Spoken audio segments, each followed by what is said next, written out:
La débrouillardise, c'est savoir mettre son amour-propre de côté le temps d'atteindre ses objectifs.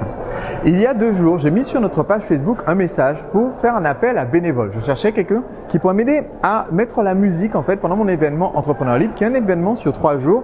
Et en fait, dans cet événement, je suis entouré d'une équipe de bénévoles. Et j'ai eu un message d'un des fans de la page, de ma page Facebook, Nelson je crois, qui m'a dit « Sébastien, c'est bizarre pour quelqu'un qui a autant de succès. Pourquoi rechercher d'avoir des bénévoles au lieu tout simplement de salarier ou de payer un DJ pour les 3 jours ?» Et j'aimerais rapidement répondre à cette question parce qu'elle s'applique à votre vie en tant qu'entrepreneur. En tant qu'entrepreneur, votre job, votre mission, c'est à partir de ressources dont vous disposez de générer des ressources supplémentaires en apportant davantage de valeur à vos clients, en vous créant une liste d'abonnés, en créant des produits, en créant de l'information, en apportant du service. Vous êtes en fait quelqu'un qui prend un petit ensemble de matières premières qui sont les ressources que vous avez aujourd'hui et qui transforme ces matières premières en des ressources plus grandes, des ressources transformées, des ressources qui apportent beaucoup. Et plus vous êtes capable de faire avec le minimum de ressources, plus votre impact dans la vie de vos clients, votre impact dans le monde autour de vous est important.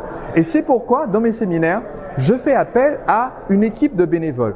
En fait, pendant des années, j'ai embauché par exemple des hôtesses. J'ai utilisé des agences d'hôtesses comme Elite à Paris par exemple, qui vont vous dire, ben voilà, une hôtesse pour une demi-journée, c'est tant d'euros. Pour une journée, c'est 300, c'est 600 euros. Et je me retrouvais avec des jolies filles bien habillées, un petit foulard autour du cou, mais qui n'avaient rien à voir avec la culture des événements que j'organisais, qui n'avaient pas cet esprit entrepreneurial, qui n'avaient pas cette énergie que je mets dans mes ateliers, dans mes séminaires, qui ne comprenaient rien en fait à ce qui se passait réellement dans le séminaire. Donc, à part pouvoir faire signer l'émargement et remettre en badge, elles n'apportaient pas énormément de valeur pendant ce séminaire. Et ensuite, lors de mon séminaire Entrepreneur Libre, quand je l'organisais pour la 2e fois, mon équipe m'a dit « Pourquoi est-ce que tu ne fais pas comme font Tony Robbins, comme font Harv Eker, comme fait Jeff Walker, les gens que tu vas voir en séminaire aux États-Unis et qui font eux appel à des bénévoles ?» Et je me suis dit « Pourquoi pas essayer ?»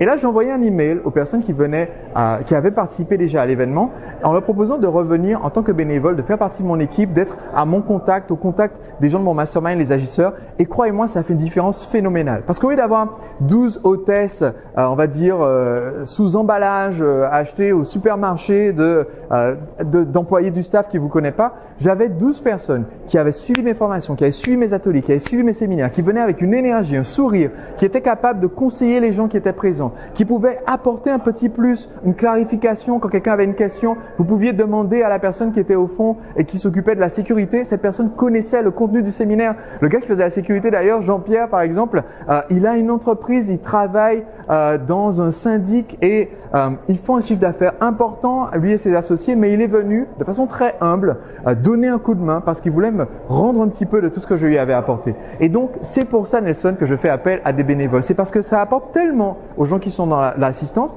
et ça me permet également, c'est vrai, d'économiser de l'argent, ce qui est important, non seulement parce que ça me permet à moi de gagner davantage d'argent, mais aussi parce que comme j'économise sur le prix du séminaire, je peux vendre les places du séminaire moins cher. Comme j'économise sur le prix du séminaire, je peux investir sur quelque chose qui va apporter de la valeur dans la vie des personnes qui sont présentes. Je peux leur offrir des cadeaux sur place, comme je fais en général en offrant un livre supplémentaire, en offrant une expérience, en offrant des vidéos, en faisant des choses en plus qui apportent aux gens plutôt que de dissiper mon argent. Donc c'est pour ça que je dis que la débrouillardise, c'est mettre de côté son amour propre suffisamment longtemps pour atteindre ses objectifs. C'est parce que oui, je pourrais me flatter de faire comme faisait Gad Elmaleh dans son film de façon un peu satirique, dire voilà, moi j'ai éclaté les gens, j'ai dépensé 1 million pour avoir le meilleur DJ du monde qui est venu mixer pendant 20 secondes.